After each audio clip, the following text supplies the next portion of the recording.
We've had this discussion, Jace, about the formation, and you know, Martin's obviously talking about it. 14 defeats, obviously unacceptable. Mate, I'm watching the manner of the defeats as well, Jace. They're terrible. They are awful. But you are, and I'm sure you're going to say the same thing. Stick to it. You know, you knew what you signed up for, and this manager wants to do this formation.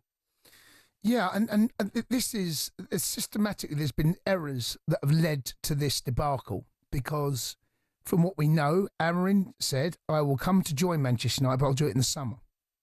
And Man United have said, "No, it's a once-in-a-lifetime offer. The job is available now. It's now or never." So they forced him into a situation that he really, professionally, didn't want to find himself in halfway through a season. So therefore, the conversation probably went something like this: "Here's what I do as a coach. Here's how I play. Here's how I've found success. Here's what you've seen. The side that I've created in Portugal. Here's what I've done. And here's what I want to do at Manchester United." Yeah. And the powers that be have said, fine, we're going to accept that.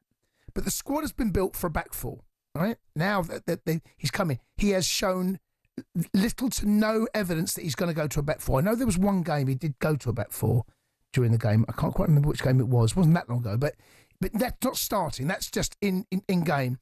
So therefore, he's going to stick to a system that he knows and trusts, right? The problem you've got a manager that wants to play the way he wants to play. You've got a squad that's been built for a very, very different system, the way that it's been structured over the last 15 windows, whatever it might be. And now you've got a situation also where the results have not improved, and it doesn't look like they're going to improve. So they're not going to go down. Got the league table. No, definitely not going to go down. No. Where they finish now between now and the end of the season is totally irrelevant. I know, but you want to see some sort of progression as a manager, you know, and players. Of course. Come on. How long's he been there? I agree. If it wasn't for Eric Ten Hag and Ruud van Nistelrooy's points on the board, they would go down. Right. I totally agree with all of that. But the point I'm making is whatever happens between now and the end of the season is irrelevant other than the Europa League. That's the only thing that matters now. On Thursday evening, they're drawing 2-2. They should have won it, really, and you think back about the goals were scored, but, you know, we know what happened with another. If they get through that and win the Champions League, all of a sudden the situation changes. I don't think it changes too much in terms of what they're going to do next season, because I still feel that Amorim is going to be there, right? They're not going to sack him. Why? They're not. Why? Because... He's out of his depth. No, well, we don't know that yet. We don't know that yet. Oh, Jace, no, I don't think we know that yet. Mate. Look, I watched his side batter Manchester City. I know, but Sporting Lisbon, mate, fine. come on. I know, but the point I'm making... They're underdogs. You're allowed to be underdogs. Man United can't be underdogs. But they knew what they were getting into bed with. Did they? Well, they must. If they don't, then they're idiots. How many managers in the game, Jay? They come in, they tell you this story, they do well somewhere else. You bring them in, you go, oh, that's why they get sacked. Okay, all right, okay. Let's say they sack him. Where'd they go? Well, find someone else. Fine. Better suited to the system, better suited to being a Man United manager. I just don't know if it's Amorim is. I'm not saying. Vince. I'm not just disregarding what you're saying. But once you've made that big call to get rid of Ten Hag, and you've now gone in a different route, and a manager that clearly knows what he's doing, he knows the system, I think you've got to allow him to have the squad and the players that he wants to play the system that he wants. He's been parachuted in to a squad and a football club that's in disarray. Either you stick to your guns, you've got to make sure the decision you've made, be brave now, stick to it.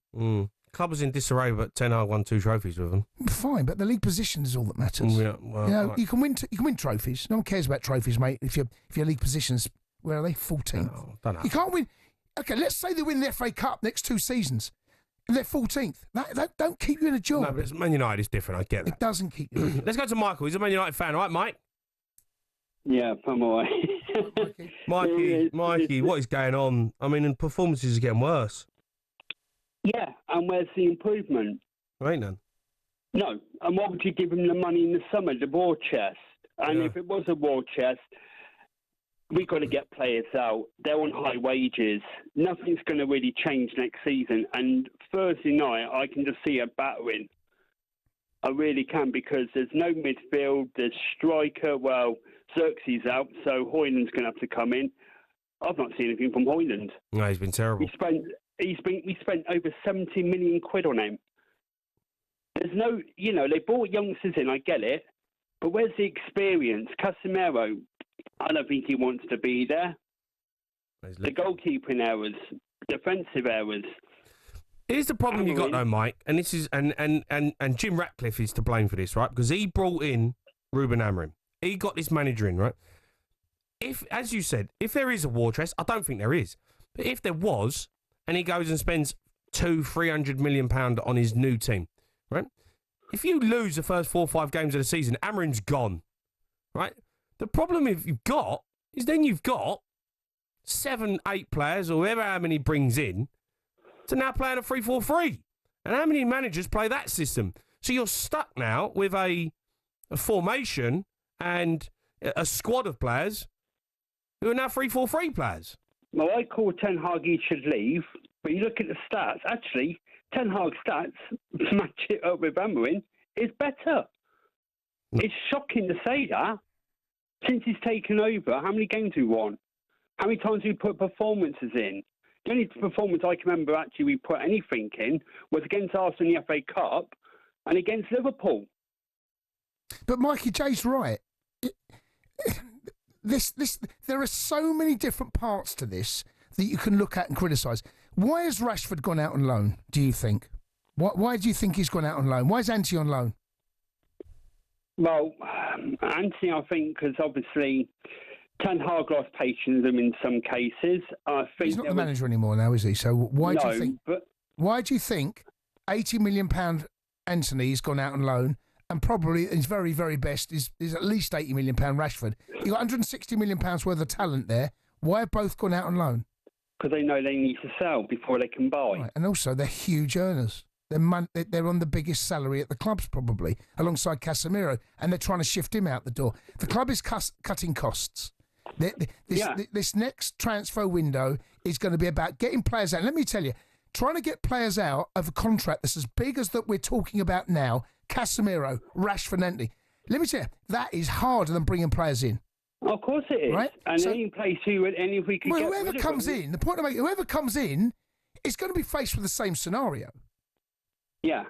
Whoever manages to come, let's say you sack Amorim. Let's say that everyone's tired of the Amorim 3 at the back, we're going to go back to 4. Why ain't you got to pay him off? Okay? That ain't going to be cheap. Then you've got to try and get the biggest earners out the club. No, but Ratcliffe... Good luck with that one, by the way. But it's Ratcliffe come in, giving it all the big un, and, you know... But none of those signings... They're now stuck with 3-4-3. If you're going to do what everyone does these days, right?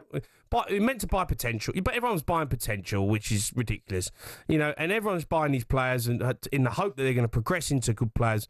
And you have a system, you know, a bit like what Brighton have done, you know. And they have this system, and if a player leaves, another player comes in. If a manager leaves, another manager comes in. You have the same philosophy, right? Man United now's philosophy is Ruben Amorim 3-4-3. That's the road they've gone down. But the problem is then, how many other managers are out there that play 3-4-3? If it doesn't work out, you're scrapping that whole philosophy after a year. But he's not adaptable. That's the problem as well. He's not adaptable. I mean, I would go back to about 4 for now, you know what I mean? And then try and do something in the summer. What about the Dan Ashworth situation? What about bringing Dan Ashworth in? I mean, that costs a lot of money to get him in and then get him out again. But I think Jay also mentioned it. I think the big rat has got a lot to answer for. He's come in, is shining out, and come galloping on his. He's done nothing to make the club better. All he's done, it feels to me, is penny pinching all over. He's making the backroom staff feel, I'm guessing, unloved. Look at the way that the people, the workers at the club. There's over 1,000 people that work at Manchester United, other than there used to be. The football club itself. It needs. Where's the identity of Man United where they used to spend money on things? We were the biggest club in the world. Act like a big club. There's trouble ahead. Wherever way you turn, whatever decision, for me, there's questions to be answered. I'm not sure that the answers are out there. Mike, would you sack him now, Amorim? Or would you just wait till the end of the season? Or would you get him out or keep him? What are you doing? Well, I would get him out at some stage. I mean, Thursday night, can you actually see us beating Lyon? Oh, we've got a chance. I can't really see it. I can't see it. I can't. I mean, here's what Jim Ratcliffe is meant to be doing, and this is where it gets really stupid. he wants to bring some more tech guys in from Formula One into football to get the data. Oh, don't. I mean, how stupid is it going to get? Yeah. See, now it's amazing. Now we're starting to talk about other things than what's going on the pitch, in the dressing room, the dugout, in the training ground. It's Man United. That's what happens. Yeah, of course. What You'll I'm saying get it is, right. But the story is, it's not just what's going on the pitch. It's what's going on around it, cutting costs.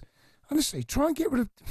How are you going to get rid of Anthony, Casemiro and Rashford? These boys are probably combined somewhere in the region of about... I wouldn't want to get rid of Anthony and Rashford, though. Look at what they're doing for the clubs that they're playing for.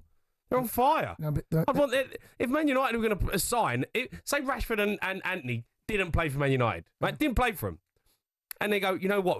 We need some good wingers. We need people who are direct, playing good football.